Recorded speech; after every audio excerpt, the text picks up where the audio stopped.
Padmashri doctor Deepa Malik द्वारा उनके अपने जीवन पर लिखी बुक ब्रिंग इट ऑन का लॉन्चिंग समारोह भव्य आयोजन दिल्ली के होटल उमराव में presidential award banyan tribe blankie एवं स्ट्रॉन्ग एंगल द्वारा किया गया। बुक लॉन्च समारोह में दीपा मलिक ने अपनी बुक ब्रिंग इट ऑन को लॉन्च किया। बुक लॉन्च के बाद दीपा मलिक ने 18 जून 2025 को होने वाले प्रेसिडेंशियल अवार्ड की विधिवत घोषणा भी की। इस अवसर पर प्रेसिडेंशियल अवार्ड के आयोजक अखिल घई, अभिषेक आनंद, अनु अग्रवाल, सौरभ शर्मा, सुमित गौतम सहित कई गणमान्य व्यक्ति मौजूद थे। डॉक्टर दीपा मलिक पद्मश्री खेल रत्न अर्जुन पुरस्कार की विजेता हैं तथा वे भारत की पहली महिला पैरा ओलंपिक पदक विजेता भी हैं। दीपा मलिक ने इस अवसर पर ब्रिंग इट ऑन केवल एक किताब नहीं है, ये मेरे जीवन की साहसिक जीवन यात्रा है। ये लोगों के जीवन में नई उम्मीद जगाने का अभियान है, कभी हार नहीं मानने का जज्बा है एवं मुश्किलों को अपने हिम्मत से आसान बनाने की एक अदम्य गाथा है। पिछले 25 वर्षों से छाती के नीचे पैरालिसिस के सहते हुए डॉक्टर दीपा मलिक भारत की पहली महिला पैरा ओलंपिक पदक विजेता है और 5 राष्ट्रीय पुरस्कार, 4 लिम्का विश्व रिकॉर्ड, 3 अंतर्राष्ट्रीय पुरस्कार, 68 राष्ट्रीय और राज्य पदक, 23 अंतर्राष्ट्रीय पदक जीत चुकी हैं। दीपा मलिक भारत की पहली पैरालिसिस महिला बाइकर, तैराक और रैलीकर भी हैं। एक नीति निर्माता और सामाजिक कार्यकर्ता जो विकलांग व्यक्तियों के समावेश की वकालत करती है। रक्षा परिवार से ताल्लुक रखने वाली दीपा मलिक एक सेना की पत्नी, बेटी और बहू हैं। 2024 में डॉक्टर दीपा मलिक को एशियाई पैरा ओलंपिक समिति का दक्षिण एशियाई उप क्षेत्र प्रतिनिधि नियुक्त किया गया। हॉपर काउंसलिंग द्वारा प्रकाशित अपनी आत्मकथा ब्रिंग इट ऑन में दीपा मलिक ने जीवन में आई हर चुनौती का सामना करने के लिए ब्रिंग इट ऑन कहने की अपनी यात्रा का वर्णन किया है। हमारे साथ ऐसी शख्सियत मौजूद है जिनके बारे में आप सुनेंगे तो हैरान हो जाएंगे और पूरी दुनिया उनको जानती है। दीपा मलिक जी हैं और उनके ही जीवन पर आधारित आज एक बुक लॉन्च हुई है। मैडम, जो बुक आपने लॉन्च की है, जीवन पर क्या कुछ ऐसी घटनाएं रही हैं जिनको आज के युवा पढ़ेंगे तो कितना कुछ?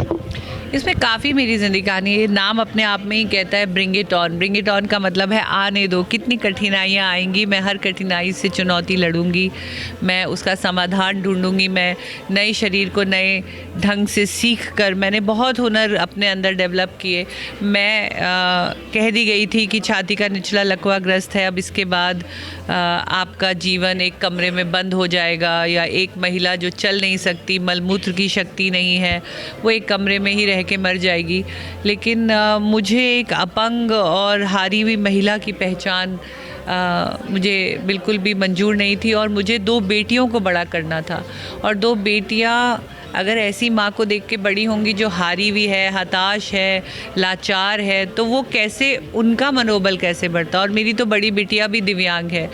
तो मेरे लिए एक और पढ़े लिखे समाज से आने के बाद मेरे को ये लगा कि जब मुझे मैं पैदाइशी अपंग नहीं हूँ, जब ये अपंगता आई तो दुनिया अपंगता को हमारे देश में कैसे देख रही है, तो उसको बदलने की एक मुहिम मैंने, जिसे मैं कहती हूँ एबिलिटी बियॉन्ड डिसेबिलिटी, उसमें मैंने गार्डन रेस्टोरेंट भी चलाया, बाइकें भी चलाई, यमुना नदी में तैरी भी, खेलों को भी मैंने 40 वर्ष की आयु में चुना और फिर बड़े बड़े मेडल बनाए, चाहे वो एशियाई खेल के हों, चाहे वो वर्ल्ड चैम्पियनशिप हो, और पैरा ओलंपिक की पहली महिला बनी मैं देश की जिसने मेडल जीता।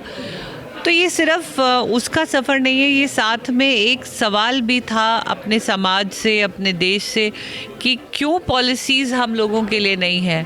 और जब मुझे पद्मश्री मिला तो आदरणीय नरेंद्र मोदी जी ने मेरी पीठ थपथपा कर मेरी माँ को ये कहा कि खेलों में तो जो किया वो किया, ये पद्मश्री इनको ज़्यादा मिला कि इन्होंने वो बदलाव लाने की कोशिश करी जो ये चाहती थी, तो उस प्रयत्न को सराहा। तो मुझे लगा कि इसको जब युवा पढ़ेंगे तो उनके अंदर हिम्मत जगेगी, उन्हें देश के लिए कुछ करने के लिए या अपने जीवन में एक ध्येय रखकर और बिना मन के हारे लगातार चाहे कोई भी मुश्किल हो वो उसको अपनी चुनौतियों को पूर्ण करने के लिए हिम्मत से आगे आएंगे। तो कहीं ना कहीं मेंटल हेल्थ की भी किताब है, कहीं ना कहीं आत्मविश्वास की किताब है। बहुत धन्यवाद देती हूँ आज मैं अनु जी का, सौरभ जी का, सुमित जी का, अभिषेक जी का और अखिल जी का, जो प्रेसिडेंशियल अवार्ड्स की टीम है, जो बैनियन ट्राइब से भी है, उन्होंने ये आज मेरे बुक लॉन्च में मेरी सहायता करी है। ये दर्शा रहा है कि लोगों को प्यार है मेरे किए गए जो भी हार्ड वर्क रहा है और जो इस किताब में सिमट कर आया है। हार्पर कॉलिन्स ने बहुत खूबसूरती से ये किताब बनाई है और सोनी सांगवान जी ने इसे मेरे साथ लिखा है। तो अमेज़ॉन के हर उसमें ये अवेलेबल है, बुक स्टोर्स में ये आ चुकी है।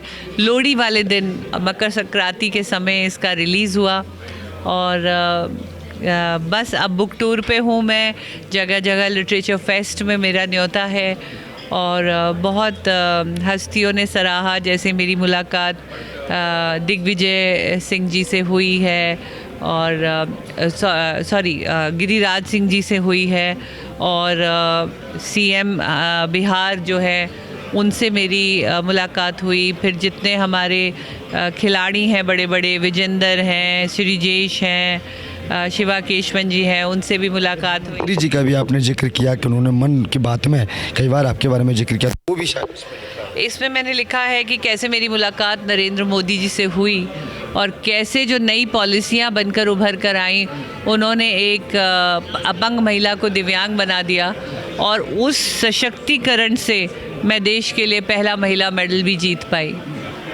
आज के दौर में जो युवा हैं, महिला युवा हैं या यूथ है, वो आगे बढ़ने के लिए बहुत जल्दी हार मान लेते हैं। आपकी जो संघर्ष की कहानी है, आपने इतने प्यार से बताई है, इसमें दर्शाई है, वो अगर इसको पढ़ते हैं तो क्या लगता है कि वो भी अपनी मजबूती के साथ। इस कहानी में एक माँ भी है, एक औरत भी है, एक एंटरप्रेन्योर भी है, इसके अंदर एक एडवेंचर स्पोर्ट्स वुमन भी है, इसके अंदर वो भारत का एक हिस्सा है या वो नागरिक है जो अपने भारत को सुगम्य भारत के रूप में देखना चाहता है और फिर उसने अपने शरीर से क्या योगदान दिया।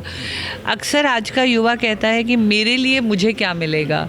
ये वो कहानी है जिसने आगे बढ़ के ये कहा कि मैं अपने देश को ये दूंगी या मैं ये बदलाव का हिस्सा बनूंगी। तो मुझे लगता है कि बैठकर केवल कलकोरी कल्पना नहीं करी है, इसमें अपने शरीर को झोंक कर अपनी मेहनत से नए हुनर को सीखते हुए वो बदलाव का हिस्सा बनकर अपने देश को मैंने अपना योगदान दिया है और मैं चाहती हूँ हर युवा ये सीखे और विकसित भारत का एक बड़ा हिस्सा बने।